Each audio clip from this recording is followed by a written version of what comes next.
If you're gonna be daily driving this truck, I would not lift it. Period.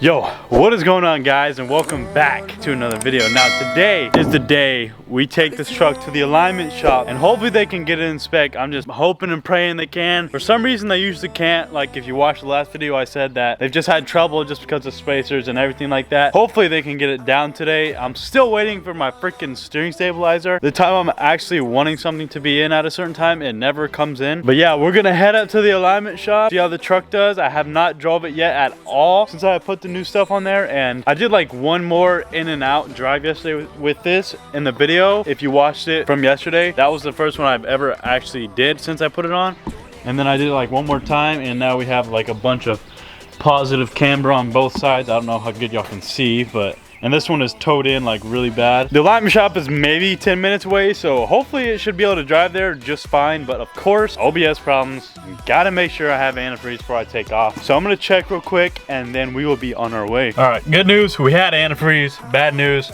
there wasn't much. I'm gonna get this boy started and then we will really be on the way. So the little bit I drove, like literally just basically up to the main road 79 here, just driving to it, I can already tell that there's gonna be a difference. Now, like I said, obviously taking it to the alignment shop, but everything feels a lot stiffer, and going over the bumps, it does feel like it needs a steering stabilizer. So I can't wait until that comes in and see how much of a difference all this has done. But yeah, I'm pretty much almost there, so I guess I'll see y'all whenever we get it aligned. Many hours later. All right, guys, so it has been a while. I've been to the alignment shop and everything. Not very happy. Sum it up, the alignment shop cannot align this. So I'm left to doing it by myself. Again, I'm just gonna send it. I had to tow both of the wheels a certain way. When I left the alignment shop, my steering wheel was like completely sideways. So we're just gonna send it, boys. We'll see what happens. 3 hours later. So as you can tell, it's been a little while, and of course it's dark, so I'm not sure how good y'all are actually going to be able to see. There's a light right there. I literally aligned it by myself. I think this is as good as it's going to get, so it's not too bad at all. You can't really see this very good, but yeah. So I'm not sure how good I just explained it in the clips before this, but when I left the alignment shop, instead of my steering wheel be, you know, top and bottom straight up like this, the top was like over here and the bottom was right here. So my steering wheel was like sideways like this. Just imagine that. And it just made me really mad because I threw the alignment specs in the trash because I was kind of mad, not gonna lie. But everything was green. Literally camber, caster, toe, everything was green. And the steering wheel wasn't straight, and it still didn't feel good. Like literally driving to the alignment shop, it felt better then than when I actually got there. So I don't know. I did it myself just now, or not just now, but a few hours ago. I've eaten everything, and honestly, this might be the best I've ever felt it. I drove it around, and I don't even have the steering stabilizer on there yet, and it actually doesn't feel that bad. Forgot I have this little light right here. There we go. All right, so as you can tell, there's no steering stabilizer. Steering stabilizer goes on this tie rod right here, and it like kind of connects to the frame, and there's nothing under there. Now, I don't know if y'all can tell, but that tire is decently straight up and down, and you know, it's kind of hard to tell on the camera, but toe is like this and this, so you want it to be pretty straight, if not perfectly straight, towed in a little, and it's pretty good. Now with this one over here, kind of the same thing. The camber's all right, pretty straight up and down, and the toe is pointed in just a little bit. I'm pretty sure I can mess with it a little bit more, but honestly, I'm not trying to mess up what I got going right here because it's actually pretty good. We're gonna go ahead and close the garage.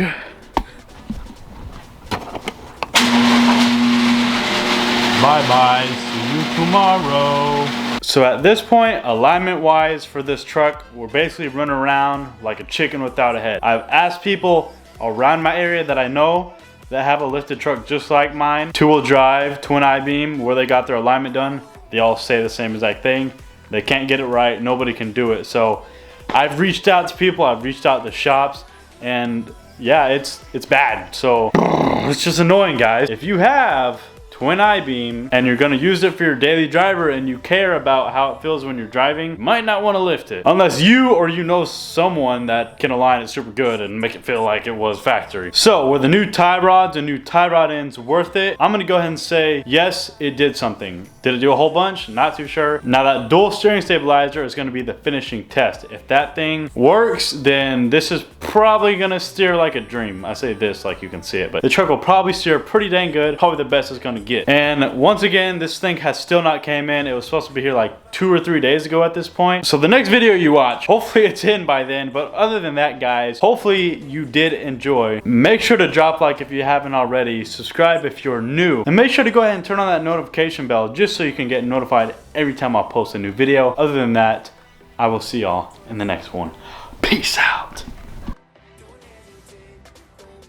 Okay guys, so I kind of wanted to add on to this video because I kind of want to tell y'all something. Now, as y'all can tell if you've been watching the last few videos I've been making, I've been having some trouble with that truck out there. Now, this is not to discourage anybody. This is literally just my knowledge to you. Don't take this as me like hammering you with something and it makes you not want to do it anymore. This is just from my experience, handing it over to you and giving you my knowledge on something that I have done. So, why I think you should not lift your OBS Ford. Now, 4-wheel drive and 2-wheel drive are a little bit different, but they kind of go in the same category, but I'm only speaking on my behalf of lifting a 2-wheel drive twin I-beam suspension Ford F-150. Now, keep in mind, I had never lifted a truck in my entire life. I've never done a lift.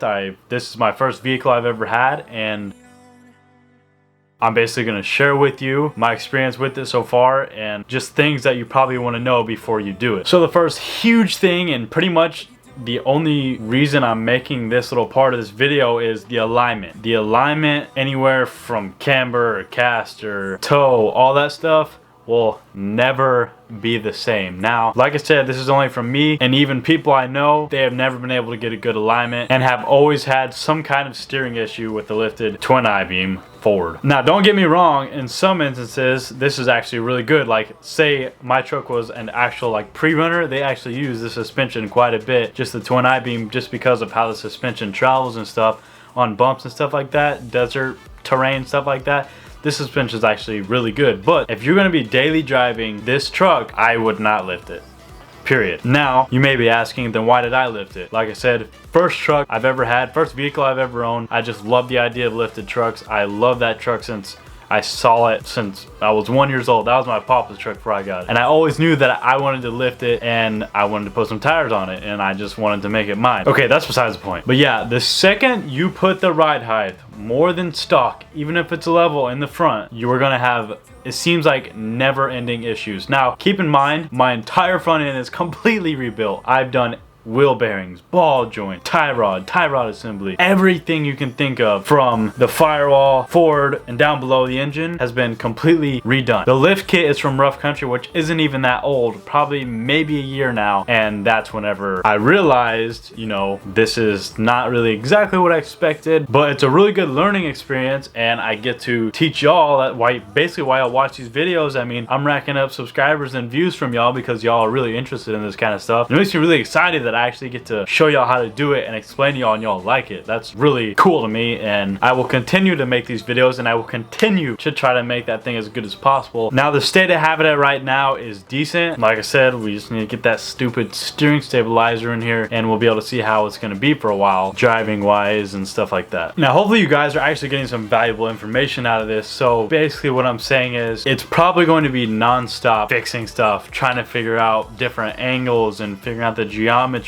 of the twin I-beam suspension. I feel like just because of all the stuff that I've had to do to it and figure out, I feel like I know the geometry of twin I-beam pretty well, which is essentially the same exact thing as twin traction beam. If you don't know the difference, twin traction beam and twin I-beam, twin traction beam is the 4-wheel drive version of twin I-beam. They're a little bit different, but they're also very, very similar. Now, a lot of the old heads, I would call y'all, that are watching this video is probably like, duh, why'd you even lift it in the first place? That's why I'm telling y'all, I literally had no idea about this. I'm having to learn this from scratch, basically, so I can show y'all new heads like me. I'm only 19, so twin I-beam and twin traction beam, all that stuff is like just over my head to me, at least before, you know, I got this truck. I had no idea idea what it is. Now, I think twin I-beam is probably the dumbest suspension ever made, quite honestly, if you ask me. If I had the money and the time and the place to do it, that thing would have been straight axle swap the second I could. Like, it's that bad. But at the same time, would I have not lifted it if I knew all this stuff? I probably still would have lifted it because I would want to know for myself, and that's kind of why I'm telling y'all, like, maybe just double think it, triple think it, think about if you really want to try to figure this stuff out. Like I said, not trying to discourage y'all at all. If you're gonna do it, just get ready. Okay, I think I'm done with that, guys. Hopefully y'all did enjoy this video for the second time, and stay tuned for the next video because hopefully that steering stabilizer should be here by then, and we'll have another epic video coming out for y'all. But other than that, guys, like I said, make sure to drop a like if you haven't already, subscribe if you are new, and leave any questions or anything y'all have down below in the comments. I'll be happy to answer you, and even share your stories with doing your first lift or anything like that down below in the comments. I'll be happy to read them. But other than that, I will see y'all in the next one. Peace out.